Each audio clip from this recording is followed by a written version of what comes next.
Welcome to exam theory. तो RRB NTPC CBT 1 2021 में total आपके एग्जाम 133 शिफ्ट में कराए गए थे, जिसके सारे मैथ के सॉल्यूशन आपको इस चैनल पर देखने को मिलेंगे। तो आज हम लोग इस वीडियो में 8/1/2021 के शिफ्ट 1 के सारे मैथ के प्रश्नों के सॉल्यूशन इस वीडियो में देखेंगे। तो वीडियो के अंत तक जरूर बने रहिएगा। तो अगर आप इस चैनल पर नए हैं तो हमारे चैनल को सब्सक्राइब जरूर कर ले। ये हमारा सोशल मीडिया प्लेटफॉर्म है, आप हमसे यहाँ भी जुड़ सकते हैं। इसके लिंक आपको इस वीडियो के डिस्क्रिप्शन बॉक्स में मिल जाएंगे। और इस वीडियो को अपने दोस्तों के साथ शेयर करना बिल्कुल भी नहीं भूलिएगा। तो ये जो है आज हम लोग इस वीडियो में 8/1/2021 के शिफ्ट 1 के सारे मैथ के प्रश्नों के सॉल्यूशन देखेंगे। बाकी जो भी आपका यहाँ पर पीला देखने को मिल रहा है वो सारे शिफ्टों के मैथ के सॉल्यूशन इस चैनल पर करा दिए गए हैं। तो ये सारे वीडियो आप हमारे चैनल के प्लेलिस्ट में जाकर देख सकते हैं। तो चलिए बढ़ते आज के प्रश्नों की ओर। देखेंगे क्वेश्चन नंबर 1। यहाँ पर क्वेश्चन में दिया गया है कि यदि संख्या जो है 356 को 90 से विभाजित किया जाता है तो y - x का मान कितना होगा। तो सबसे पहले जो आपको पता होना चाहिए कि 90 से कोई भी संख्या अगर कटेगी तो वह संख्या क्या होनी चाहिए, 9 से भी कटनी चाहिए और वो संख्या 10 से भी कटनी चाहिए, यानी कि ये दोनों अंकों से वह संख्या पूर्णतः कटनी चाहिए। फिर जो आपको पता होना चाहिए कि कोई भी संख्या 10 से कब कटेगी। कोई भी संख्या 10 से तभी कटेगी जब उस संख्या का इकाई अंक यानी कि यूनिट डिजिट क्या होगा, 0 यानी कि 0 होगा। कोई भी संख्या 10 से तभी पूर्णतः विभाजित होगी जब उसका इकाई अंक 0 होगा। तो यहाँ पर से जो है x का वैल्यू कितना हो जाएगा, 0 यानी कि 0 होगा। तो x का वैल्यू हमें अब पता चल गया। अब हमें क्या चाहिए, y का वैल्यू चाहिए। तो मैं यहाँ पर पहले सारा नंबर लिख दे रहा हूँ कि कितना है, 3 है, 5 है, 6 है, y है और x का मान कितना आ गया, 0। ये तो आपका हो गया 10 का कटने का नियम था, तो यहाँ पर इकाई अंक 0 यानी कि x का वैल्यू 0 आ गया। फिर जो हम लोग यहाँ पर y का वैल्यू निकालने के लिए क्या करेंगे, 9 का डिविजिबिलिटी रूल यहाँ पर लगाएंगे। तो 9 से जो है कटने का नियम क्या होता है, 9 से कटने का नियम होता है कि जो भी संख्या है उनके अंक यानी कि डिजिट का सम क्या होना चाहिए, 9 से पूर्णतः कटनी चाहिए। तो यहाँ पर जब देखेंगे तो यहाँ पर जो आपका इसके जो है डिजिट यानी कि अंकों का सम कितना आ रहा है, तो 5 3 8 8 6 14, ये कितना है, 0, यानी कि टोटल जो है कितना है, 14 है। तो 14 में क्या जोड़े कि वह क्या हो जाए, पूर्णतः 9 से कट जाए।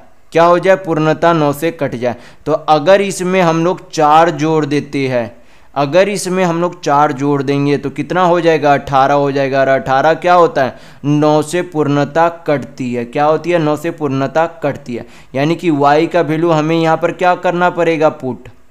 y का वैल्यू यहाँ पर हमें 4 यानी कि 4 पुट करना होगा। और x का वैल्यू यहाँ पर कितना आ गया था, 0 आ गया था। तो y का भी वैल्यू पता चल गया, x का भी वैल्यू पता चल गया। तो पूछा क्या जा रहा है, y - x। तो y कितना है, 4, x में कितना है, 0। तो 4 में से 0 जाएगा तो कितना बचेगा, 0। 0 नहीं, 4 बचेगा। 4 में से 0 जाएगा तो 4 बचेगा। तो यहाँ पर आपका ऑप्शन नंबर 2 बिल्कुल सही होगा। नेक्स्ट क्वेश्चन देखेंगे, क्वेश्चन नंबर 2। यहाँ पर क्वेश्चन में दिया गया है कि एक हॉल के फर्श की लंबाई जो है 16 मीटर है और चौड़ाई 12 मीटर है, जिस पर वर्गाकार टाइल जो है लगाए जाने हैं। यदि टाइल की कम से कम संख्या का उपयोग किया जाना है तो प्रत्येक वर्गाकार टाइल की लंबाई कितनी है। तो जब आपको इस तरीके का प्रश्न देखने को मिले तो करना कुछ नहीं होता है। जो आपका यहाँ पर जो है फर्श की लंबाई और चौड़ाई दी गई है, जो यहाँ पर फर्श का लेंथ और ब्रेथ की लंबाई दी गई है, उनका क्या करेंगे, HCF यानी कि महत्तम ले लेंगे। वही आपकी क्या आ जाएगी, टाइल्स की, टाइल्स जो है उस वर्गाकार टाइल्स की लंबाई आ जाएगी। तो 16 और 12 का HCF यानी कि महत्तम कितना होगा, 4 मीटर होगा। कितना होगा, 4 मीटर। यानी कि टाइल्स की लंबाई कितनी हो जाएगी, तो टाइल्स की लंबाई यहाँ पर से आपकी 4 मीटर होगी। तो यहाँ पर आपका ऑप्शन नंबर 1 बिल्कुल सही होगा। तो अगर आपको वीडियो पसंद आ रहा है तो लाइक करते जरूर चलिएगा। नेक्स्ट क्वेश्चन देखेंगे, क्वेश्चन नंबर 3। ये आपका क्या है, सिंपल सा सिंप्लीफिकेशन वाले क्वेश्चन है, तो हल कर लेंगे। तो सबसे पहले जो है क्या किया जाता है, इस स्मॉल ब्रैकेट का हल करेंगे हम लोग। तो यहाँ पर से जो है 3 से 3 चला गया तो कितना बचेगा, 2/5 बचेगा। तो अब क्या करेंगे, इस मिडिल ब्रैकेट का पहले हल कर लेते हैं हम लोग। तो कितना है, 2/5 है। ये जो है स्मॉल ब्रैकेट का हल करने पर कितना आ गया आपका, 2/5 आ गया। कितना आ गया, ये आपका 2/5 आ गया। भाग का साइन है तो यहाँ पर गुना में चेंज करेंगे तो सामने वाली संख्या क्या हो जाएगी, उल्टा हो जाएगी। यानी कि 2/5 को क्या लिख सकते हैं, 5/2 लिख सकते हैं। इंटू कितना है, 3/2 है। माइनस कितना है 1 है। तो हल करेंगे यहाँ पर कितना हो जाएगा 2/5, 5/2 यानी कि कट जाएगी दोनों। कितना बचा 3/2 माइनस 1 करेंगे तो आपका कितना आ जाएगा 3/2 माइनस 1 करेंगे तो आपका कितना आ जाएगा 1/2 यानी कि 1/2 आएगा। तो ये सारे पूरे जो है मिडिल ब्रैकेट तक का हल करने पर आपका कितना आ गया 1/2। तो अब क्या करेंगे, अब जो भी संख्या बची गई है वहाँ पर नीचे लिख लेंगे। तो आपका कितनी बच गई 1.8 प्लस 2 इंटू कितना है 3/2 इंटू 1/2 और मिडिल ब्रैकेट का हल करने पर कितना आ गया था आपका इंटू यहाँ पर से आपका कितना आ गया था 1/2। तो हल कर लेंगे आपका कितना आ जाएगा 2 से 2 यहाँ पर चला गया। यहाँ पर आपको क्या करना है 3/4 यहाँ पर बचेगा। तो 3 को 4 से भाग करेंगे, पहले ही 1.8 लिख लेते हैं। 3 को 4 से भाग करेंगे तो आपका कितना आ जाएगा 0.4 से 28, 2 तो 4 25 20 यानी कि 0.75 आ गया। तो दोनों का योग कितना हो जाएगा 5, 8 7 15, 1 1 1 2 यानी कि 2.25 आपका क्या होगा आंसर होगा। तो यहाँ पर आपका ऑप्शन नंबर 2 बिल्कुल सही होगा। नेक्स्ट क्वेश्चन देखेंगे, क्वेश्चन नंबर 4। यहाँ पर क्वेश्चन में दिया गया है कि दो संख्याओं के बीच का अंतर 5 है। यदि छोटी संख्या से 25 घटाया जाता है और बड़ी संख्या में 20 जोड़ा जाए तो वह संख्याओं का अनुपात कितना हो जाता है 1/2 हो जाता है। तो आपसे पूछा जा रहा है कि बड़ी संख्या कितनी है। तो हम लोग मान लेते हैं कि छोटी संख्या x है और बड़ी संख्या क्या हो जाएगी x + 5, क्योंकि दोनों संख्याओं का अंतर कितना है 5 का। तो अगर छोटी संख्या x है तो बड़ी संख्या कितनी हो जाएगी x + 5। फिर क्या बोला गया कि छोटी संख्या में 25 घटाया गया, तो छोटी संख्या x थी उसमें 25 घटा देंगे और बड़ी संख्या में क्या किया गया 20 जोड़ा गया, यानी कि x + 5 में क्या किया गया 20 जोड़ा गया। तो वह संख्या का अनुपात कितना हो गया 1/2 हो गया। हल कर लेंगे, यहाँ पर से आपका क्या आ जाएगा x का वैल्यू आ जाएगा। तो फिर हम लोग क्या निकालेंगे बड़ी संख्या निकाल लेंगे। तो हल करेंगे, इधर आपका कितना हो जाएगा 2x - 25 दूनी 50 बराबर कितना हो जाएगा x प्लस कितना हो गया 25। इधर भेजेंगे तो x बराबर आपका कितना हो जाएगा उधर जुड़ जाएगा, यानी कि x बराबर कितनी आ गई 75 आ गई। लेकिन यहाँ पर क्या पूछा गया बड़ी संख्या पूछी गई। तो बड़ी संख्या कौन सा था x + 5, यानी कि अगर x का मान 75 है तो उसमें 5 जोड़ेंगे तो कितना हो जाएगा 80, यानी कि बड़ी संख्या का मान कितना है 80। तो यहाँ पर आपका ऑप्शन नंबर 3 बिल्कुल सही होगा। नेक्स्ट क्वेश्चन देखेंगे, क्वेश्चन नंबर 5। यहाँ पर क्वेश्चन में दिया गया है कि एक वर्ग का विकर्ण जो है √200 सेंटीमीटर है। यदि आयत की भुजा का अनुपात जो है 5:2 के अनुपात में है जो कि वर्ग के क्षेत्रफल के बराबर है, तो आपसे पूछा जा रहा है कि आयत की लंबाई कितनी है। तो सबसे पहले जो हमें क्या निकालना होगा वर्ग का क्षेत्रफल निकालना होगा। तो आपको पता होना चाहिए कि जब उसकी विकर्ण की लंबाई दी हुई रहे, जब वर्ग के विकर्ण की लंबाई दी हुई रहे और आपसे एरिया निकालने का ज़रूरत पड़े तो एरिया का फार्मूला क्या हो जाता है डायगोनल का स्क्वायर बटा 2, यानी कि विकर्ण का स्क्वायर बटा 2 होता है। तो ये ध्यान रखिएगा। तो यहाँ पर जो है डायगोनल कितना है, यानी कि विकर्ण कितना है √200 है। कितना है √200 है। तो √200 का स्क्वायर करेंगे तो कितना हो जाएगा 200 हो जाएगा। √200 का स्क्वायर करेंगे तो 200 सेंटीमीटर होगा, बटा 2 से भाग करेंगे तो एरिया कितना आ जाएगा 100 सेंटीमीटर, यानी कि इस वर्ग की एरिया टोटल कितनी आ गई 100 सेंटीमीटर, जो कि किसके बराबर है आयत के क्षेत्रफल के बराबर है। तो आयत के क्षेत्रफल का फॉर्मूला क्या हो जाता है लेंथ इंटू ब्रेथ होता है, यानी कि लंबाई गुना चौड़ाई होता है। तो लंबाई कितना है इसे मान लेते 5x, इसे मान लेते 2x। तो टोटल जो है एरिया यहाँ पर कितना हो जाएगा लंबाई है 5x, चौड़ाई है 2x, यानी कि टोटल एरिया कितनी हो जाएगी आपकी 5 दूनी 10x² बराबर टोटल एरिया यहाँ पर से कितना आ गया था आयत का वर्ग का आया था जो कि आयत के क्षेत्रफल के बराबर है। तो कितना एरिया है 100 सेंटीमीटर। हल करेंगे तो 1 चला गया तो x बराबर आपका कितना आ गया √10 सेंटीमीटर आ गई। तो यहाँ पर से क्या निकाल सकते हैं आयत की लंबाई निकाल सकते। तो लंबाई कितनी थी 5x, लंबाई इसकी कितनी थी 5x थी। तो अगर x का वैल्यू √10 है तो 5x का वैल्यू कितना हो जाएगा गुना कर देंगे तो आपका कितना हो जाएगा 5√10 सेंटीमीटर होगा। लेकिन यहाँ पर आंसर जो है क्या दिया गया इस तरीके से दिया गया है जैसे कि 5 को अगर हम लोग अंडर रूट के अंदर लेकर जाए तो ये क्या बन जाएगा 25 बन जाएगा इंटू 10, क्योंकि 25 बाहर आएगा तो 5 बनेगा अंदर जाएगा तो वापस आपका 25 बन जाएगा। तो आपका कितना हो जाएगा यहाँ पर से √250 सेंटीमीटर, ये आपकी क्या आ गई आयत की लंबाई आ गई। तो यहाँ पर आपका ऑप्शन नंबर 4 बिल्कुल सही होगा। नेक्स्ट क्वेश्चन देखेंगे, क्वेश्चन नंबर 6। यहाँ पर दिया गया है कि ये जो है क्या है इसे मान लेते 2.697 को मान लेते a और 0.498 को क्या मान लेते हैं बी, यानी कि यहाँ पर क्या दिया गया है ए प्लस बी का whole square minus A minus B का होल स्क्वायर दिया गया है। तो सबसे पहले जो आपको फार्मूला पता होना चाहिए कि ए प्लस बी का होल स्क्वायर क्या हो जाता है आपका A square plus B square plus क्या हो जाता है 2ab minus A minus B के होल स्क्वायर का फार्मूला क्या होता है A square plus B square minus आपका क्या हो जाता है 2ab। इधर जो है क्या करेंगे माइनस अंदर गुना कर देंगे, जैसे कि ए स्क्वायर प्लस बी स्क्वायर। मैं आपको यहाँ पर सिर्फ समझाने के लिए इतना लंबा कर रहा हूँ, वरना जो आपको डायरेक्ट याद रखना है कि जब इस तरीके का जो अंक दिया हुआ रहे तो कुछ नहीं, आपका कितना बच जाता है 4ab बचता है। आपको ये डायरेक्ट याद रखना है। मैं यहाँ पर आपको बेसिक से बता दे रहा हूँ ताकि आपको समझ में आ जाए थोड़ा सा।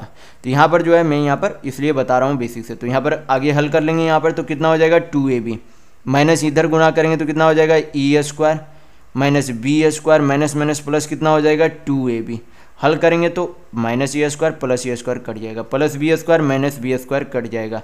तो यहाँ पर आपका कितना आ गया 4ab। जैसा कि मैंने यहाँ पर बताया था कि जब ए प्लस बी का whole square minus A minus B का होल स्क्वायर रहे तो क्या बचता है 4ab बचता है। तो ये फाइनल रिजल्ट आप ध्यान में रखिएगा। तो यहाँ पर जो है क्योंकि इतना बेसिक आप परीक्षाओं में करेंगे तो आपकी समय की ही बर्बादी होगी। तो यहाँ पर जो है ये फाइनल रिजल्ट याद रखिएगा। तो यहाँ पर आपका कितना आ गया 4ab। तो 4ab का जो वैल्यू आएगा वही आपका क्या होगा आंसर होगा। तो 4a का वैल्यू कितना था 2.697 था और b का वैल्यू कितना था 0.498 था। तो आपका यहाँ पर जो है गुना करना संभव नहीं है, तो हम लोग क्या करेंगे इसे बाई ऑप्शन से छाटेंगे। तो ये जो भी गुना होगा वो क्या हो रहा है 4 से गुना हो रहा है, यानी कि 4 में अगर कोई भी संख्या यहाँ पर गुना होगी वो क्या होगी 4 से बड़ी ही आएगी, क्योंकि यहाँ पर 0.5 है। यानी कि ये लगभग में हम लोग जो है अप्रॉक्स निकाल सकते हैं, यहाँ पर वैल्यू है अप्रॉक्स निकाल सकते हैं। तो 0.498 को हम लोग क्या मान सकते हैं 0.5 मान सकते हैं, और इसे जो है क्या मान सकते हैं इसे जो है 2.697 को क्या मान सकते हैं 2.5 मान सकते हैं। ये जो है मैं यहाँ पर अप्रॉक्स वैल्यू निकाल रहा हूँ, ये आपका एक्यूरेट वैल्यू आपको इतना गुना करने पर आएगा जो कि इतना संभव नहीं है परीक्षाओं में निकालना। तो इस तरीके के प्रश्न को आप अप्रॉक्स में ही हमेशा निकालेंगे। तो अप्रॉक्स में इसे हम लोगों ने क्या मान लिया 2.5, इसे क्या मान लिया 0.5 मान लिया। गुना करेंगे तो कितना आ जाएगा 4 दूनी 8, 8 और 2 कितना हो गया 10, 10 का आधा कितना हो जाएगा 10 का आधा 0.5 गुना करेंगे तो कितना आएगा 5। यानी कि ये जो आंसर आएगा वो क्या होनी चाहिए 5 से बड़ी होनी चाहिए। क्या होनी चाहिए 5 से बड़ी होनी चाहिए। तो ये 5 ये तो 2 है, ये नहीं होगा, 3 है ये नहीं होगा, ये नहीं होगा। 5 से बड़ी कौन सी ऑप्शन नंबर 4, यानी कि ऑप्शन नंबर 4 आपका बिल्कुल सही होगा। तो ये आपका अप्रॉक्स में वैल्यू आया है, ध्यान रखिएगा। नेक्स्ट क्वेश्चन देखेंगे, क्वेश्चन नंबर 7। यहाँ पर क्वेश्चन में दिया गया है कि रहीम ने जो है कि निश्चित धनराशि को 3 वर्षों के लिए 5% साधारण ब्याज की दर से निवेश किया। उसके दोस्त हरीलाल ने उतनी ही धनराशि 2 वर्षों के लिए 7% साधारण ब्याज की दर से निवेश किया। रहीम को हरीलाल से 30 रुपये अधिक ब्याज मिला, तो उनके द्वारा निवेश की गई धनराशि कितनी थी आपसे पूछा जा रहा है। तो यहाँ पर जो है सबसे पहले हम लोग निकाल लेते कि रहीम को जो है 3 सालों में कितना ब्याज मिलता है। अगर रहीम को 1 साल में 5% का ब्याज मिलता है तो 3 सालों में कुल कितना ब्याज मिलेगा, तो 5 या 15% ब्याज मिलेगा। फिर जो है हरीलाल को 1 साल में कितना प्रतिशत ब्याज मिलता है 7%, तो 2 साल में टोटल कितना प्रतिशत ब्याज मिल जाएगा, तो 7 दूनी 14%। दोनों का जो है ब्याज में अंतर यानी कि डिफरेंस कितने प्रतिशत का है, तो डिफरेंस 1% का है। और रुपये में ये अंतर कितना दिया गया है, तो 30 रुपये के बराबर दिया गया। आपसे पूछा क्या जा रहा है कि निवेश की गई धनराशि कितनी है, यानी कि आपसे प्रिंसिपल का वैल्यू पूछा जा रहा है। तो मैं पहले वाली वीडियो में काफ़ी बार बता चुका हूँ कि कोई भी जो धनराशि होती है या फिर कोई भी मूलधन होती है वो खुद में कितनी प्रतिशत होती है 100% होती है। यानी कि हमें क्या चाहिए 100% का वैल्यू चाहिए। तो अगर 1% का वैल्यू 30 रुपये के बराबर है तो 100% का वैल्यू कितना हो जाएगा 3000 रुपये के बराबर होगा। यानी कि वो धनराशि कितनी थी, तो 3000 रुपये थे। तो यहाँ पर आपका ऑप्शन नंबर 1 बिल्कुल सही होगा। नेक्स्ट क्वेश्चन देखेंगे क्वेश्चन नंबर 8। यहाँ पर क्वेश्चन में दिया गया है कि 1 घंटा के 5 मिनट और 1 घंटा के 20 सेकेंड के भिन्नों के बीच का अंतर कितना है, ये आपसे पूछा जा रहा है। तो यहाँ पर जो है सबसे पहले 1 घंटा का मतलब यहाँ पर क्या हो जाएगा, गुना का साइन। 5 मिनट है, मिनट को लेकिन घंटा में चेंज करना होगा, क्योंकि यहाँ पर हमें जो है बाकी ये जो है क्या दिया गया है, घंटा में, तो ये भी क्या होना चाहिए, घंटा में होना चाहिए। तो मिनट को घंटा में चेंज करने के लिए 60 से डिवाइड करते हैं। फिर जो है और 1 घंटा के 20 सेकेंड से, तो इस सेकेंड को भी क्या करेंगे, घंटा में चेंज करेंगे। तो घंटा में चेंज करने के लिए क्या करेंगे, 60 × 60 करेंगे, क्योंकि 160 से भाग देंगे तो पहले मिनट में चेंज होगा, फिर 160 से भाग देंगे तो घंटा में चेंज हो जाएगा। और इन दोनों का क्या पूछा जा रहा है, इन दोनों के भिन्न का अंतर पूछा जा रहा है। तो क्या करेंगे, अब यहाँ पर अंतर निकाल लेंगे। तो आपका कितना आ जाएगा, 20 से 60 काटेंगे तो कितना बार में चला जाएगा, 3 बार में।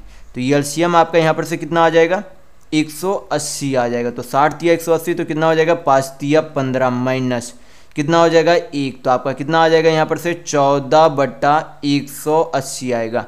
फिर जो यहाँ पर 2 से काटेंगे तो ये 7 बार में, ये आपका कितना 90 बार में चला जाएगा। तो 90 को क्या करेंगे, 90 को हम लोग क्या लिख सकते हैं, 9 × 10 लिख सकते हैं। क्या लिख सकते हैं, 9 × 10 लिख सकते हैं, क्योंकि ये आपका 90 होता है। 10 को जो है ऊपर डेसिमल में चेंज कर देंगे तो आपका कितना आ जाएगा, 0.7 कितना आ जाएगा, 9, यानी कि यही आपका क्या होगा, आंसर होगा। तो यहाँ पर आपका ऑप्शन नंबर 3 बिल्कुल सही होगा। नेक्स्ट क्वेश्चन देखेंगे, क्वेश्चन नंबर 9। यहाँ पर क्वेश्चन में दिया गया है कि नदी के किनारे पर खड़ा एक आदमी देखता है कि विपरीत तट पर एक पेड़ जो है द्वारा जो है 60 डिग्री का आंतरिक कोण बनाता है। वह जो है किनारे से 36 मीटर जो है पीछे जाता है और देखता है कि कोण जो है 30 डिग्री हो गया है। तो आपसे पूछा जा रहा है कि नदी की चौड़ाई कितनी है, ये आपसे पूछा जा रहा है। तो इस तरीके का जो यहाँ पर आपका फिगर बन जाएगा। ये जो है आपका यहाँ पर, ये आपका फिर यहाँ पर से ये आपका सेम पॉइंट है। ये जो है पहले कितना था, पहले 60 डिग्री था, आगे जो है पीछे घसका तो कितना हो गया, 30 डिग्री। यहाँ से लेकर ये जो है लेकर यहाँ से लेकर यहाँ तक की लंबाई कितनी दी गई है, 36 मीटर दी गई है। आपसे पूछा क्या जा रहा है, नदी की चौड़ाई, यानी कि यहाँ से लेकर ये जो है क्या पूछी जा रही है, नदी की चौड़ाई पूछी जा रही है। तो यहाँ पर जो है हल करने के लिए यहाँ पर क्या करेंगे, 60 डिग्री है तो 60 डिग्री का सामने मैंने बताया था कि ये √3 बनता है, ये आपका क्या बन जाएगा, 1 यूनिट। फिर जो है यहाँ पर से 30 डिग्री के सामने वाला क्या बनता है, 1, यानी कि इस 1 यूनिट का वैल्यू कितना है, √3 है। इस 1 यूनिट का वैल्यू कितना है, √3 है। और ये जो है आपका, अगर ये 1 यूनिट है, अगर 30 डिग्री के सामने ये 1 यूनिट बनाता है तो ये पूरा कितना बनाएगा, तो ये पूरा √3 बनाएगा। तो अगर 1 यूनिट का वैल्यू √3 है तो √3 का वैल्यू कितना हो जाएगा, 3 हो जाएगा।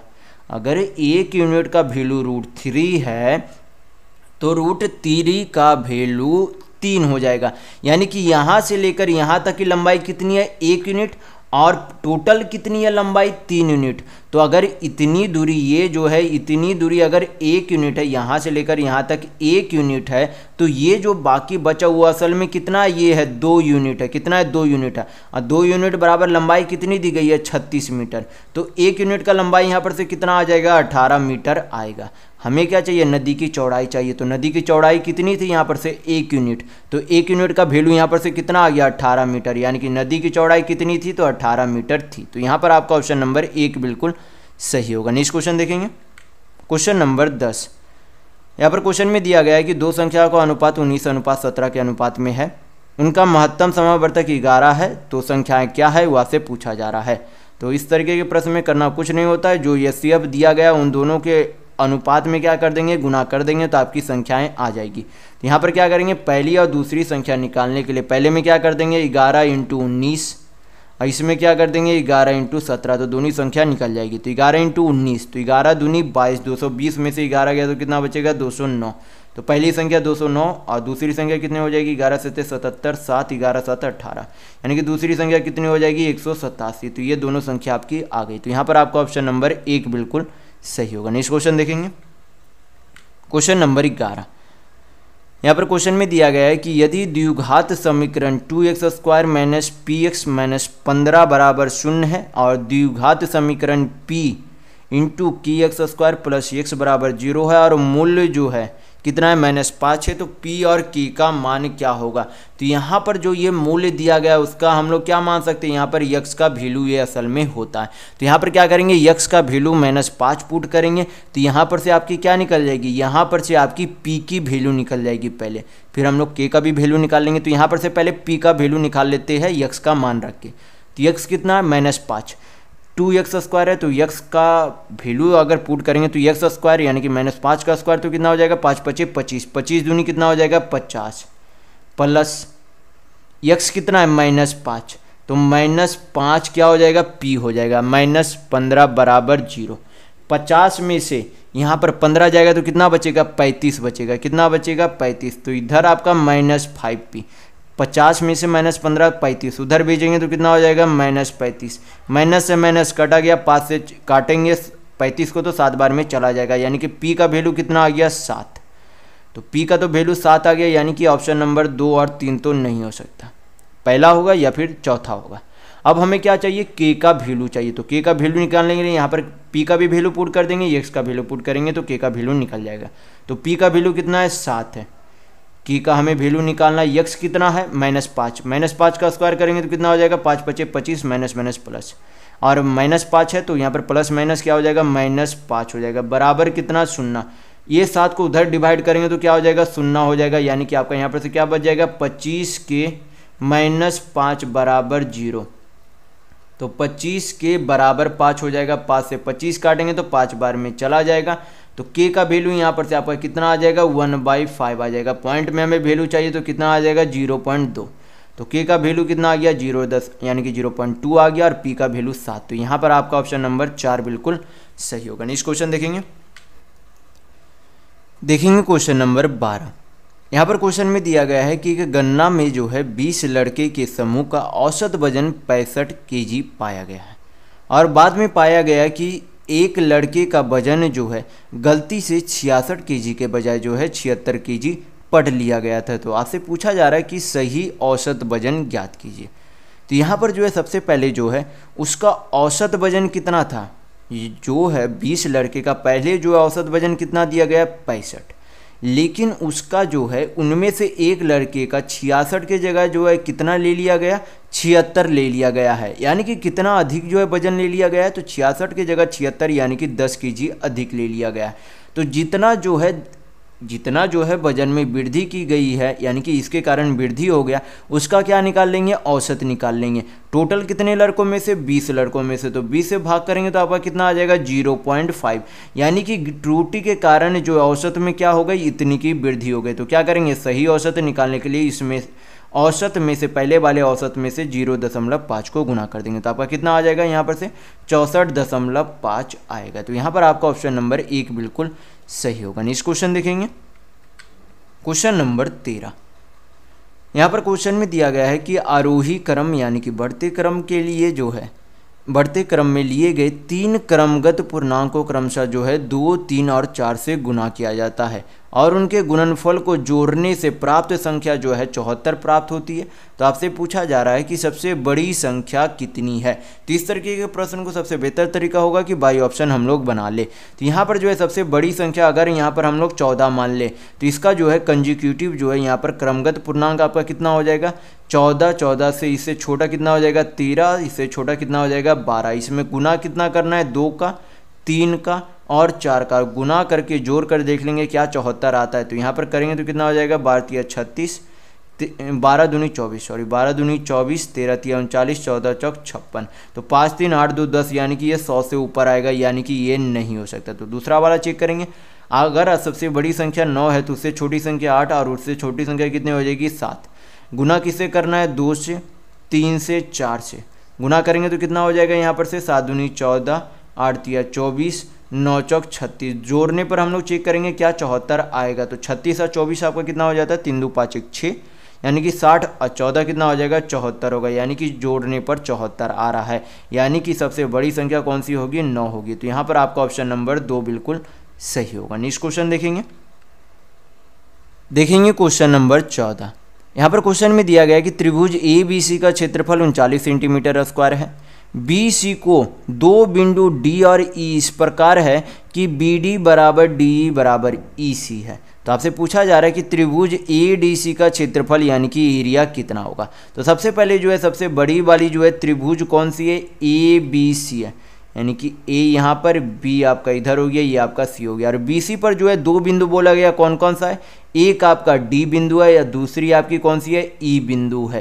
तो यहाँ पर से जो है इसे D पर मिला देते, यहाँ पर से आपका क्या हो जाएगा, E पर मिल जाएगा। और यहाँ पर क्या बोला गया कि BD बराबर DE बराबर क्या है, EC है, ये आपसे बोला गया है। तो यहाँ पर जो है इसका जो है टोटल एरिया जो है कितना दिया गया, ABC का क्षेत्रफल कितना दिया गया, 39 सेंटीमीटर स्क्वायर टोटल एरिया दिया गया।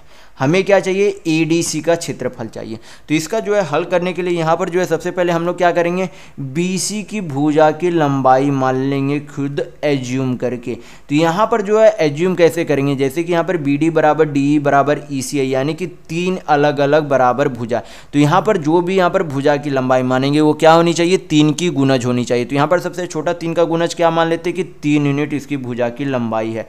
तो अगर पूरी भुजा की लंबाई 3 यूनिट है तो ये कितना हो जाएगा, 1 unit, BD 1 unit, DE 1 unit, EC कितनी हो जाएगी, 1 यूनिट होगी। तो अगर बेस BD का 1 यूनिट है तो ABD का क्षेत्रफल कितना हो जाएगा, 1 का स्क्वायर, यानी कि ये कितना होगा, 1 यूनिट, इसका भी क्षेत्रफल होगा।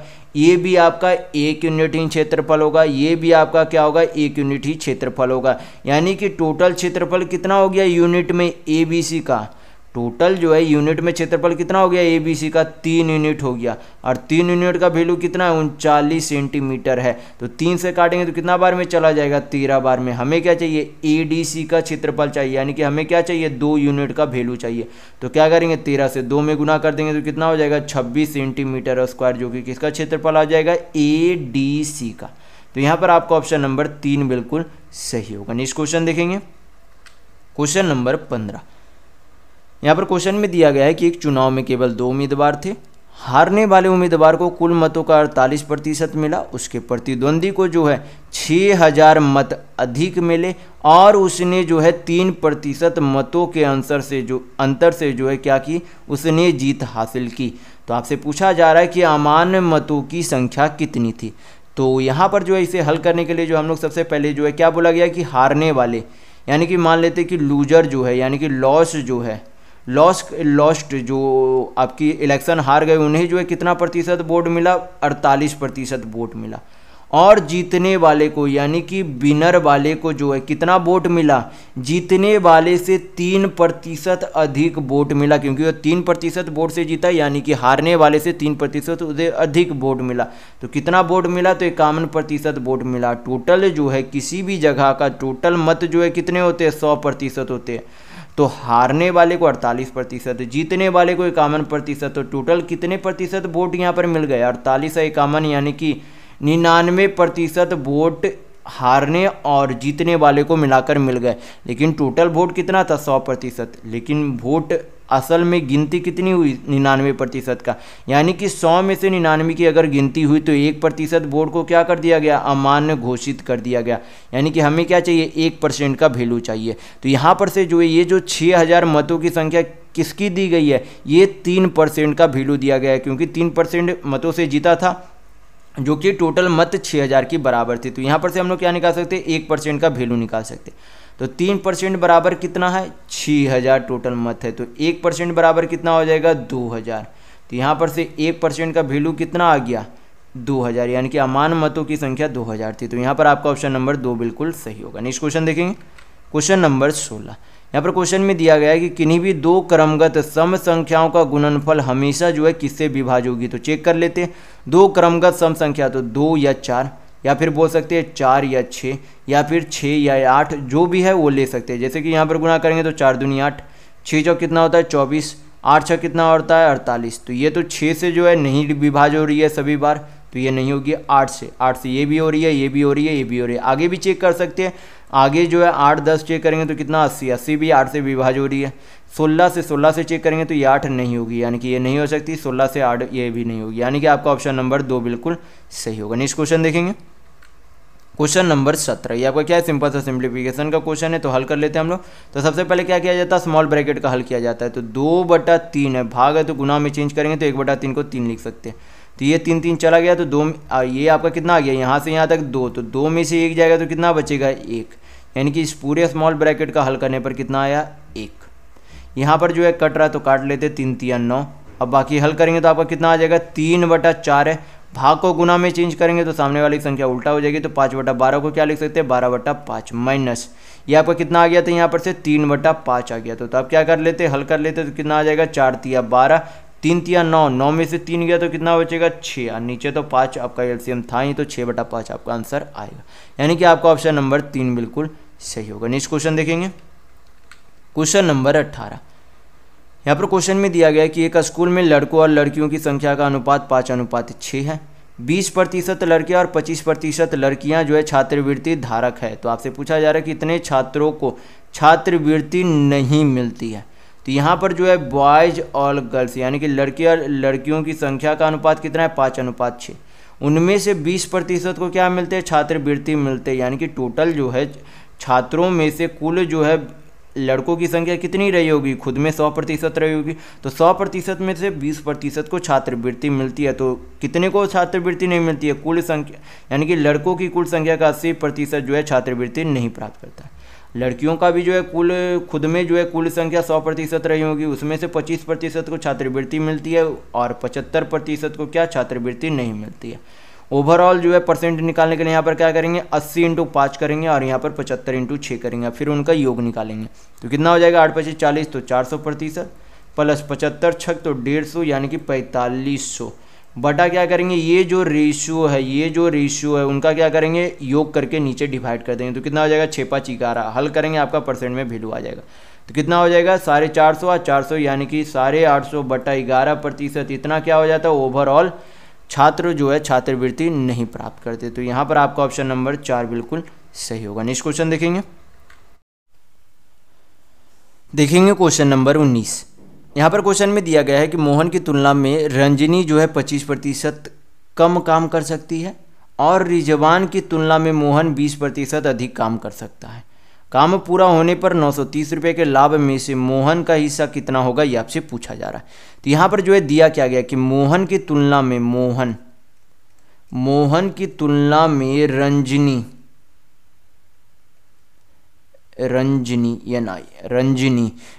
जो है 20% कम काम कर सकती है। तो 25% का फ्रैक्शन वैल्यू कितना हो जाएगा 1/4 यानी कि मोहन अगर 4 यूनिट काम करता है तो रंजनी कितना काम करेगी 3 यूनिट काम करेगी। फिर जो है क्या दिया गया कि रिजवान जो है मोहन से यानी कि रिजवान की तुलना में मोहन 20% अधिक काम करता है। 20% का फ्रैक्शन वैल्यू कितना होगा 1/5 यानी कि रिजवान अगर 5 यूनिट काम करता है तो मोहन उससे 1 यूनिट अधिक यानी कि 6 यूनिट काम करती है। तो यहाँ पर हमें क्या करना होगा मोहन का कार्य बराबर करना होगा। तो यहाँ पर क्या करेंगे 2 से गुना कर देंगे, यहाँ पर 3 से गुना कर देंगे।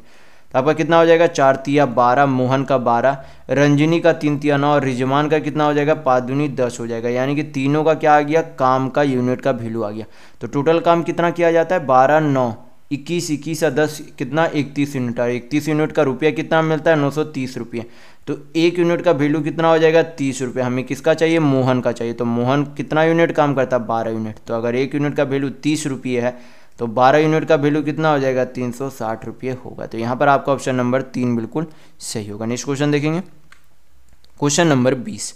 यहाँ पर क्वेश्चन में दिया गया है कि वर्तमान में कक्षा 10 के 20 छात्रों का औसत आयु 15.5 वर्ष है। कक्षा अध्यापक की वर्तमान आयु जो है 47 वर्ष है। 5 वर्ष के बाद छात्रों और कक्षा अध्यापक की औसत आयु कितनी होगी आपसे पूछा जा रहा है। तो सबसे पहले जो है वर्तमान में जो है औसत आयु कितना दिया गया 15.5 दिया गया है और अब से बोला गया है कि 5 वर्ष यानी कि अब से 5 वर्ष बाद यानी कि सभी छात्रों में क्या होगा 5-5 साल की वृद्धि होगी। यानी कि अगर उसके छात्रों का कुल यानी कि छात्रों के प्रत्येक छात्रों की उम्र में 5-5 साल की वृद्धि होगी तो उसके औसत में भी क्या होगी 5 साल की वृद्धि होगी यानी कि +5 कर देंगे। फिर अगर जो है इसमें किसको शामिल कर दिया जाए अध्यापक को भी शामिल कर दिया जाए तो क्या होगा औसत से जो है अध्यापक की उम्र कितनी है। तो औसत से अध्यापक की उम्र माइनस करेंगे 47 - 15.5 तो आपका कितना हो जाएगा 16। तो 17 नहीं, आपका कितना हो जाएगा 20, 27, 27 और 4 आपका कितना हो गया 27 और 4 31, यानी कि 31.5 क्या है, इतना उम्र जो है अध्यापक का औसत उम्र के छात्रों के औसत उम्र से अधिक है। तो ये जो है कितने की वृद्धि हो रही है, 31.5 की वृद्धि हो जाएगी अगर उसमें शामिल अध्यापक हो जाते हैं। तो औसत में कितनी वृद्धि हो जाएगी, तो टोटल कितने लोग हो जाएंगे, 20 छात्र थे और एक अध्यापक उसमें और शामिल हो जाएंगे, तो टोटल कितने लोग हो जाएंगे 21। तो 21 से भाग कर देंगे तो आपका क्या निकल जाएगा, छात्र में जब अध्यापक शामिल हो जाएंगे तो उनमें जो वृद्धि आएगी औसत में उनका आपका पता चल जाएगा वृद्धि औसत। यहाँ पर आपका कितना हो जाएगा 21, एक बार में 21 25 105, तो यानी कि 1.5 की क्या हो जाएगी पूरे औसत में वृद्धि हो जाएगी अध्यापक के शामिल होने के कारण। अब क्या कर देंगे, सभी को जोड़ देंगे तो आपके 5 साल के बाद का औसत उम्र निकल जाएगा। तो यहाँ पर आपका कितना आ जाएगा 5 5 10, हाथ में 1, 15 5 20, 1 21, यानी कि औसतन जो है 5 साल बाद कितना औसत आयु हो जाएगा 22 वर्ष। तो यहाँ पर आपका ऑप्शन नंबर 4 बिल्कुल सही होगा। नेक्स्ट क्वेश्चन देखेंगे, क्वेश्चन नंबर 21। यहाँ पर क्वेश्चन में दिया गया है कि चीनी की कीमत में 10% की वृद्धि होती है। 5 सदस्यों का परिवार अपने व्यय को बढ़ाना नहीं चाहता है, इसलिए अपने चीनी की खपत में कितने प्रतिशत की कमी करनी होगी आपसे पूछा जा रहा है। तो वृद्धि कितने की हुई 10% का, यानी कि ओवरऑल जो खर्च हो रहा था, मान लीजिए उसका खर्च जो है 100% हो रहा था, तो अगर कीमत की वृद्धि हो रही है तो उसका कीमत में वृद्धि होने के कारण उसका ओवरऑल अब खर्च कितना हो जाएगा 110%, यानी कि हमें जो है अगर 100% खर्च करना है तो कमी कितनी करनी होगी 10% की कमी करनी होगी, कितने में, बढ़ी हुई कीमत में। तो बढ़ी हुई कीमत कितनी 110%, परसेंट में वैल्यू चाहिए 100 से गुना करेंगे, हल करेंगे आपका आंसर आ जाएगा। तो 1 चला गया, 100 बटा कितना हो जाएगा 11, तो पूर्णांक में कितना हो जाएगा 9.1/11%, इतने की क्या करनी पड़ेगी कमी। तो यहाँ पर आपका ऑप्शन नंबर 1 बिल्कुल सही होगा। नेक्स्ट क्वेश्चन देखेंगे, क्वेश्चन नंबर 22।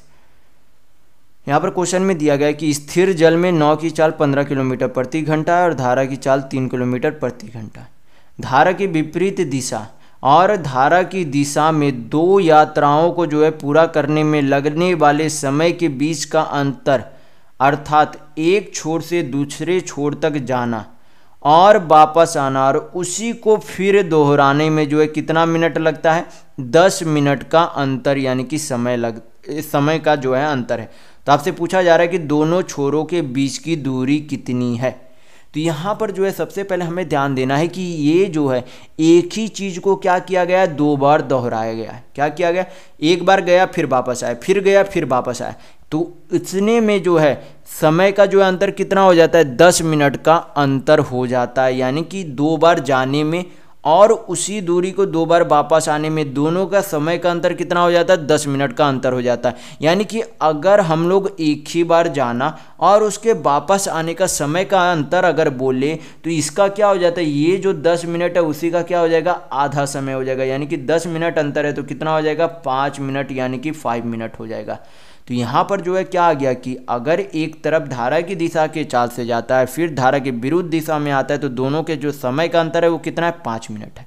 तो फिर जो यहाँ पर आपको क्या पता होना चाहिए, समय बराबर, यानी कि टाइम बराबर आपको क्या पता होना चाहिए कि समय बराबर क्या होता है दूरी बटा चाल, यानी कि डिस्टेंस बाई स्पीड होती है। तो ये आपको ध्यान रखना है। तो यहाँ पर से जो है दूरी हमें नहीं पता है तो दूरी यहाँ पर क्या मान लेते हैं कि 1 किलोमीटर है, दोनों छोरों के बीच की दूरी 1 किलोमीटर है। तो 1 किलोमीटर के धारा के विरुद्ध जाने में किस चाल से जाएगा, तो 15 किलोमीटर 9 की चाल है, धारा की चाल 3 किलोमीटर है, तो अपोजिट डायरेक्शन में जाएंगे तो क्या हो जाएगा चाल घटेगा, तो 15 - 3 कितना हो जाएगा 12 किलोमीटर प्रति घंटा, माइनस जब धारा की दिशा में चाल जाएंगे तो इतना ही दूरी तय करेंगे, लेकिन चाल अबर क्या हो जाएगा जुट जाएगा, तो कितना हो जाएगा 15 - 3 18 और समय का अंतर कितना लगता है 5 मिनट का अंतर होगा। लेकिन मिनट को यहाँ पर क्या करेंगे घंटा में चेंज कर देंगे, क्योंकि दूरी हम लोगों ने किलोमीटर में मानी है, जो चाल आपकी है किलोमीटर प्रति घंटा में, जो समय भी क्या होनी चाहिए घंटा में होनी चाहिए। हल करेंगे यहाँ पर से आपका कितना आ जाएगा 12 18 का एलसीएम 36, तो 12 × 36 यानी कि 3a में से 2a जाएगा तो कितना बचेगा a बराबर कितना हो जाएगा 5/60, 5 से काटेंगे 12 को तो 60 को तो 12 बार में चला जाएगा, 12 से 36 3 बार में चला जाएगा, यानी कि a बराबर आपका कितना आ गया यहाँ पर से 3 किलोमीटर आ गई, यानी कि दोनों छोर के बीच की दूरी 3 किलोमीटर है। तो यहाँ पर आपका ऑप्शन नंबर 3 बिल्कुल सही होगा। नेक्स्ट क्वेश्चन देखेंगे, क्वेश्चन नंबर 23।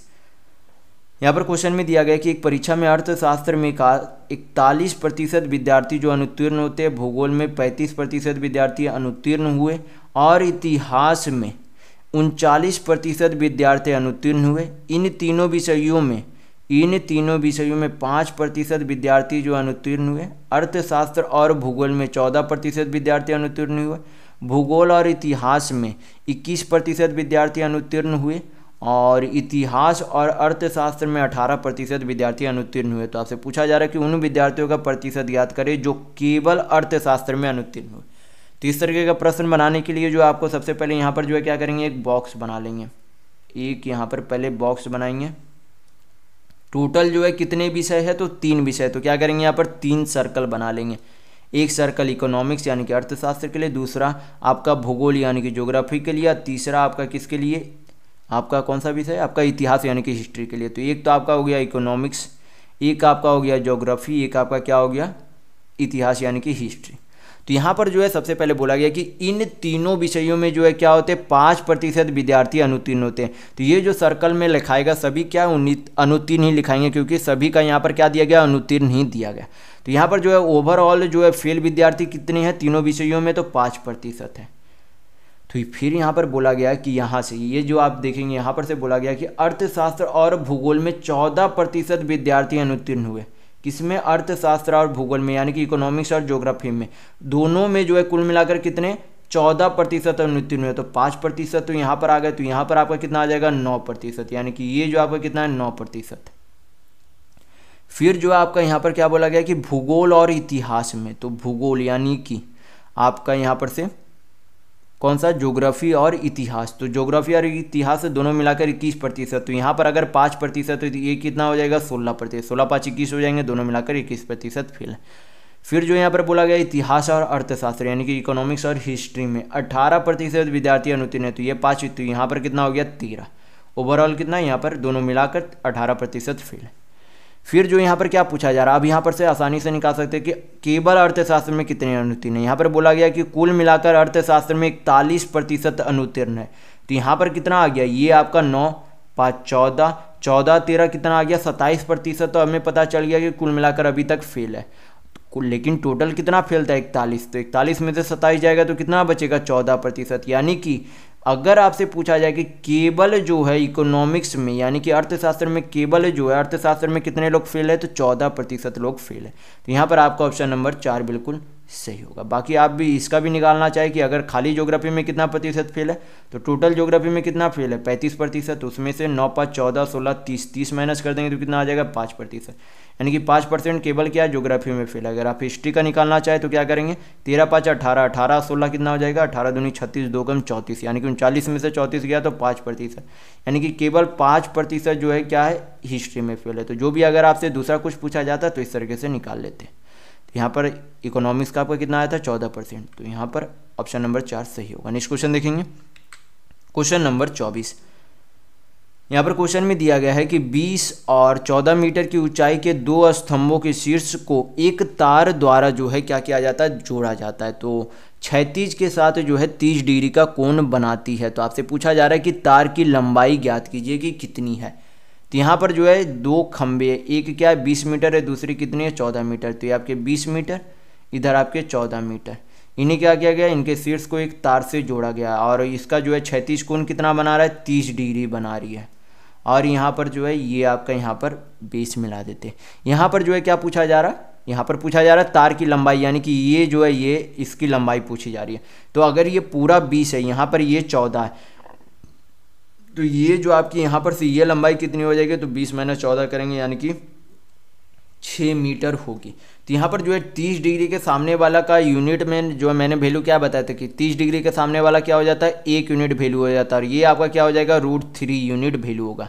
कितना होगा, √3 यूनिट वैल्यू होगा। तो अगर 1 यूनिट का वैल्यू, 1 यूनिट का सॉरी हमें जो है ये वैल्यू चाहिए, तो ये वैल्यू चाहिए। तो अगर ये 1 यूनिट है, ये √3 यूनिट है, तो ये कितना हो जाएगा 2 यूनिट होगा। कितना होगा 2 यूनिट। तो अगर 1 यूनिट का वैल्यू 6 मीटर है तो 2 यूनिट का वैल्यू कितना हो जाएगा 6 दूनी 12 मीटर होगा।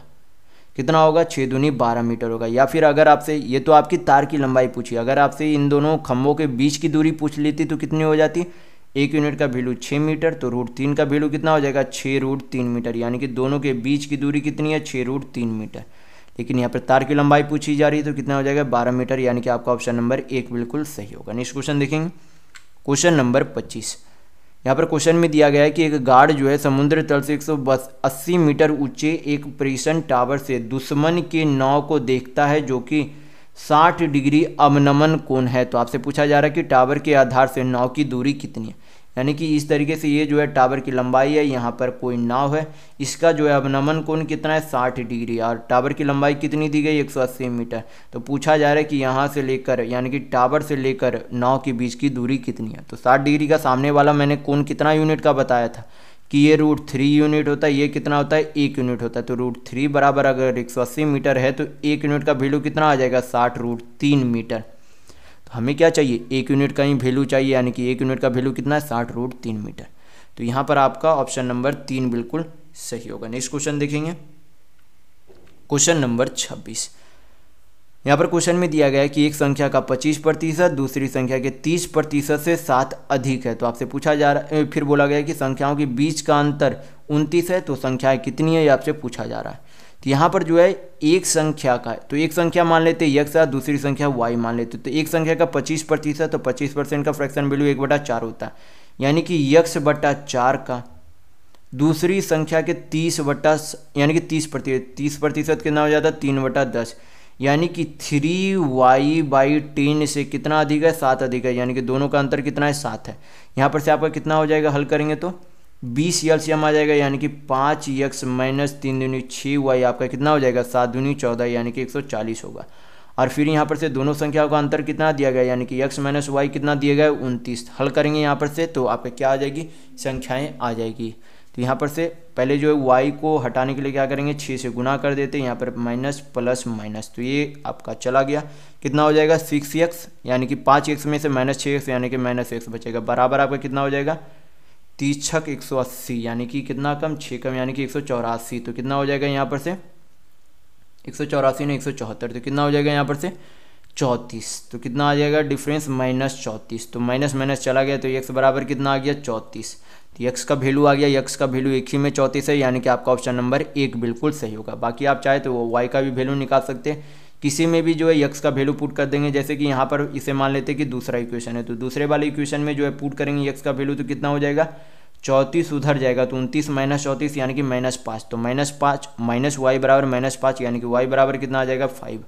x का 34 y का 5, यानी कि ऑप्शन नंबर 1 सही है। नेक्स्ट क्वेश्चन देखेंगे, क्वेश्चन नंबर 27।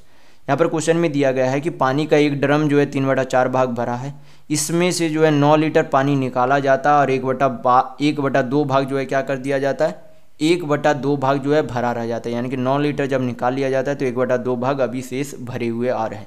तो पूछा जा रहा है आपके कि ड्रम की क्षमता कितनी है। तो यहाँ पर जो है सबसे पहले क्या करेंगे, ये जो 4 है और ये जो 2 है उसका क्या करेंगे एलसीएम ले लेंगे, क्या मानने के लिए ड्रम की क्षमता मानने के लिए। तो कितना हो जाएगा 4 और 2 का एलसीएम कितना हो जाएगा 4 और 2 का एलसीएम 4 यूनिट होगा, कितना होगा 4 यूनिट होगा। यानी कि हम लोगों ने मान लिया कि ड्रम की क्षमता कितनी है 4 यूनिट है, तो 3/5 यानी कि 4 का 3/4 कितना हो जाएगा 4 यूनिट का 3/4 3 यूनिट होगा, और 4 यूनिट का 1/2 कितना होगा 2 यूनिट होगा। और यहाँ पर जो है कमी कितने की हो रही है 1 यूनिट की, और लीटर में कितने की कमी की गई है 9 लीटर की। तो 1 यूनिट का वैल्यू कितना है 9 लीटर। हमें क्या चाहिए ओवरऑल यानी कि ड्रम की क्षमता चाहिए। तो ड्रम की क्षमता कितनी थी 4 यूनिट, तो अगर 1 यूनिट का वैल्यू 9 लीटर है तो 4 यूनिट का वैल्यू कितना हो जाएगा 9 चौक 36 लीटर होगा। तो यहाँ पर आपका ऑप्शन नंबर 3 बिल्कुल सही होगा। नेक्स्ट क्वेश्चन देखेंगे, क्वेश्चन नंबर 28।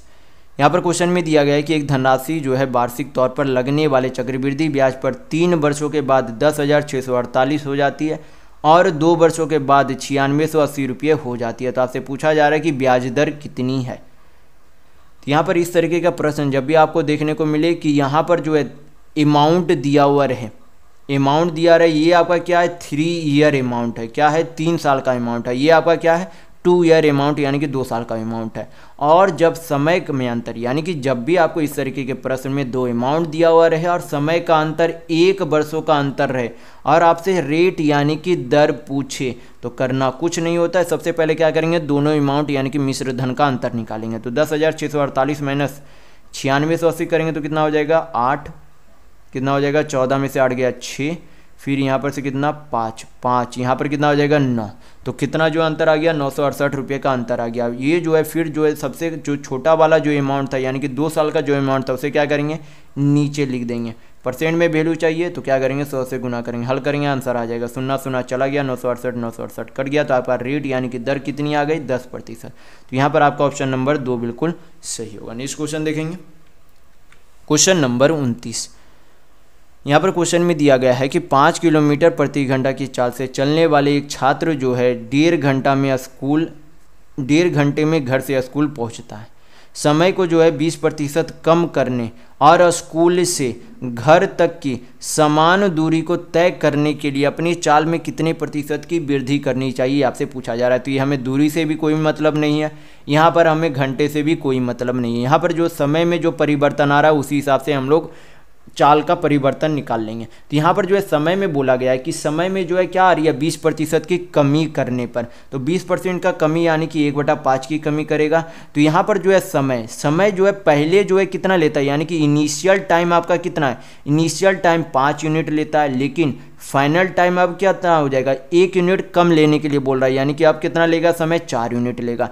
तो अगर समय 5 से 4 अनुपात लेता है तो स्पीड क्या हो जाएगा उल्टा हो जाएगा यानी कि स्पीड अब क्या हो जाएगी 4 यूनिट से क्या करनी होगी 5 यूनिट बढ़ानी होगी। यानी कि अगर समय 5:4 है तो स्पीड क्या हो जाएगी 4:5। यानी कि अगर उसे 5 यूनिट यानी कि इतने समय में 5 यूनिट समय में पहुंचना है तो उसकी चाल 4 यूनिट पर समय होनी चाहिए। लेकिन अगर उसे जो है 4 मिनट या फिर जो भी है आपका 4 यूनिट में पहुंचना है तो उसकी चाल क्या होनी चाहिए 5 यूनिट होनी चाहिए। यानी कि 4 से अब क्या करना पड़ेगा उसके चाल में 5 यूनिट करनी होगी। यानी कि वृद्धि कितनी करनी होगी 1 यूनिट की, कितने में 4 यूनिट में। परसेंट में वैल्यू चाहिए तो क्या करेंगे 100 से गुना करेंगे, हल करेंगे तो कितना आ जाएगा 25 बार में चला जाएगा। यानी कि वृद्धि प्रतिशत कितनी आ जाएगी 25%। तो यहाँ पर आपका ऑप्शन नंबर 3 बिल्कुल सही होगा। नेक्स्ट क्वेश्चन देखेंगे क्वेश्चन नंबर 30।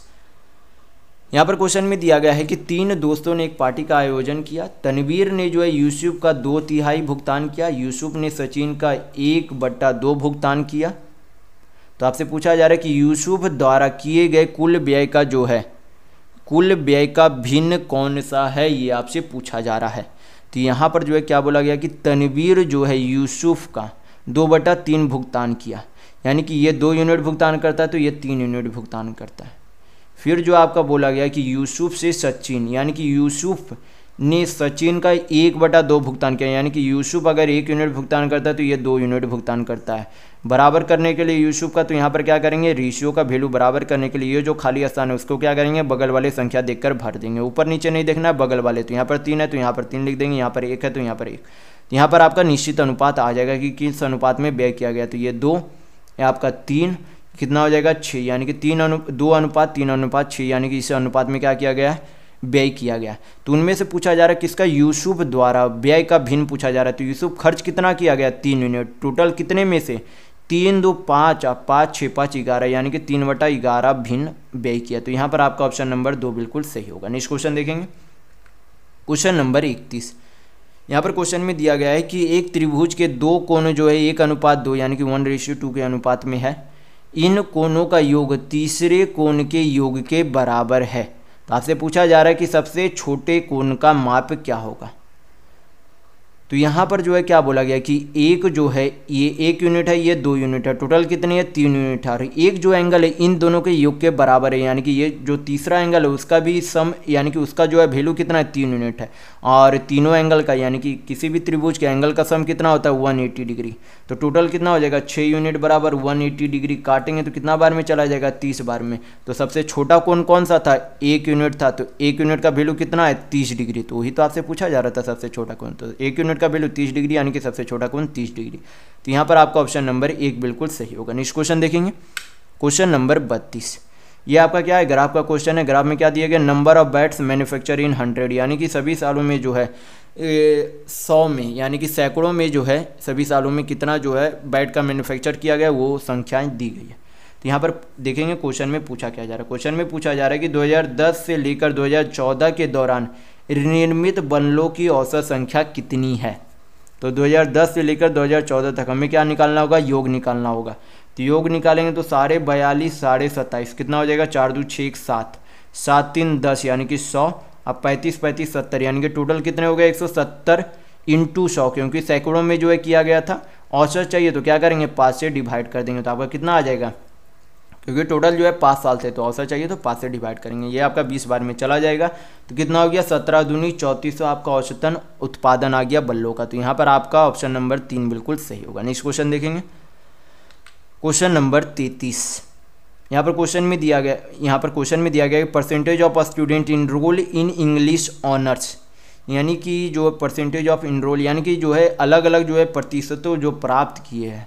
यहाँ पर पढ़ के हम लोग देख लेते किसी विश्वविद्यालय में 7 विभिन्न कॉलेज, अच्छा कॉलेज में जो है प्रत्येक कॉलेज में जो है कितने लोगों ने इंग्लिश ऑनर्स लिया, उनका क्या दिया गया प्रतिशत की संख्या दी गई है। तो प्रतिशत में यहाँ पर दिया गया, तो देखेंगे क्वेश्चन में पूछा क्या जाए। क्वेश्चन में पूछा जा रहा है कि यदि सभी 7 कॉलेजों से अंग्रेजी पाठ्यक्रम में नामांकित छात्रों की कुल संख्या 2800 है, तो पाठ्यक्रम में छात्र यम और यस कॉलेज से नामांकित हुए। यम आपका कौन सा है, यम आपका यहाँ पर 17% और आपका यस आपका यहाँ पर 14% है। तो टोटल कितने प्रतिशत नामांकित हुए, तो 14 दूनी 28, 28 और 3 31%, यानी कि टोटल 2800 का हमें क्या निकालना होगा 31% निकालना होगा। तो परसेंट है तो नीचे 100 चला जाएगा, 200 ना चला गया। 28 इंटू 31 करेंगे तो क्या आ जाएगा, इकाई अंक 8 ही आएगा। गुना भी कर लेंगे तो 28 या 84, 840 और 28 कितना हो जाएगा 868, यानी कि आपका ऑप्शन नंबर 1 बिल्कुल सही होगा। नेक्स्ट क्वेश्चन देखेंगे, क्वेश्चन नंबर 34। यहाँ पर जो है क्वेश्चन में दिया गया है कि ये जो है क्या दिया गया है, जिम यहाँ पर जो है प्रत्येक साल दिया गया है, और यहाँ पर क्या दिया गया है, जिम के नाम दिए गए, और यहाँ पर जो है सभी बार जो है जिम में जो है लोगों की संख्या यानी कि जो शामिल हुए सभी सालों में सभी जिमों में उनकी संख्या दी गई। क्वेश्चन में यहाँ पर जो है बोला जा रहा है कि 2018 में जिम ए में शामिल होने वाले छात्रों की संख्या, तो 2018 में जो है शामिल छात्रों की संख्या कितनी है 278, और 2018 में जिम डी कितनी है 293 में शामिल होने वाले लोगों की संख्या से लगभग कितने प्रतिशत अधिक है। ये तो आपकी यहाँ पर जो ये जो है क्या है कम है, लेकिन यहाँ पर तो बोला जा रहा है कि अधिक है। ये जो आपका यहाँ पर शामिल होने वाले लोगों की संख्या से लगभग कितने प्रतिशत अधिक है, तो ये आपका क्वेश्चन में कुछ गड़बड़ है। आप यहाँ पर जो है दोबारा चाहे तो आप देख सकते हैं ये क्वेश्चन में, क्योंकि यहाँ पर कम है, ये आपका अधिक नहीं है, तो ये आप देख लीजिएगा क्वेश्चन दोबारा, ये आपका मेरे हिसाब से गलत है। नेक्स्ट क्वेश्चन देखेंगे, क्वेश्चन नंबर 35। यहाँ पर क्वेश्चन में जो है क्या दिया गया है, नंबर ऑफ बैट्स मैन्युफैक्चर इन 100, यानी कि जो है जो उत्पादन किया गया है जो है प्रत्येक वर्षों में जो है सैकड़ों में उत्पादन बैटों की संख्या दी गई है। और यहाँ पर क्या दिया गया, परसेंटेज ऑफ अनसोल्ड बैट, यानी कि जो बैट को नहीं बेचा गया है उनमें जो है यहाँ पर क्या दिया गया है, उनका जो है संख्या दिया गया है, यानी कि परसेंट दिया गया, सॉरी संख्या नहीं दिया गया परसेंट दिया गया। तो यहाँ पर क्वेश्चन में देखेंगे पूछा क्या जा रहा है। क्वेश्चन में पूछा जा रहा है कि वर्ष 2010 और वर्ष 2014 में बिके बल्लों की संख्या के बीच कितना अंतर है। तो यहाँ पर जो है 2010 में जो है कितने बल्ले जो है टोटल मैन्युफैक्चर किए गए थे, तो 30 इंटू 100 यानी कि कितने 3000 में से 20% क्या हो गए अनसोल्ड, यानी कि बेच नहीं पाए। तो टोटल जो है हमेशा 100% रहते, तो 100% में 20% को नहीं बेच पाए, यानी कि 80% को क्या कर दिया गया, बेच दिया गया। तो 3000 का 80% कितना हो जाएगा 2400। फिर जो है यहाँ पर क्या हो जाएगा, फिर आपका 2014, तो 2014 में मैन्युफैक्चर कितना है 3500, कितना है 35 है, यानी कि इंटू 100 तो 3500 में से 24% का क्या किया गया अनसोल्ड रह गया, यानी कि 100 में से 24% अनसोल्ड, यानी कि 76% क्या हो गए सोल्ड हो गए। तो 76% है, नीचे 100, 200 ना चला जाएगा। हल करेंगे तो आपका कितना आ जाएगा, हल करेंगे तो 6 पचे 30, 3 6 तिया 18, 7 पचे 35, तो आपका 18 तिया 54, 53 और 3 आपका कितना हो जाएगा 56, 5 7 21 और 5 कितना हो जाएगा 26, 2660 माइनस 2400 करेंगे तो आपका कितना आ जाएगा 2660 माइनस 2460 करेंगे तो कितना 2400 करेंगे तो कितना आ जाएगा 260, यानी कि अंतर कितना है 260 का। तो यहाँ पर आपका ऑप्शन नंबर 3 बिल्कुल सही होगा। तो इस वीडियो में बस इतना ही। अगर आपको वीडियो पसंद आया तो लाइक कीजिएगा, नए हैं तो चैनल को सब्सक्राइब जरूर कर लीजिएगा। यह हमारा सोशल मीडिया प्लेटफॉर्म है, आप हमसे यहाँ भी जुड़ सकते हैं। इसके लिंक आपको इस वीडियो के डिस्क्रिप्शन बॉक्स में मिल जाएंगे।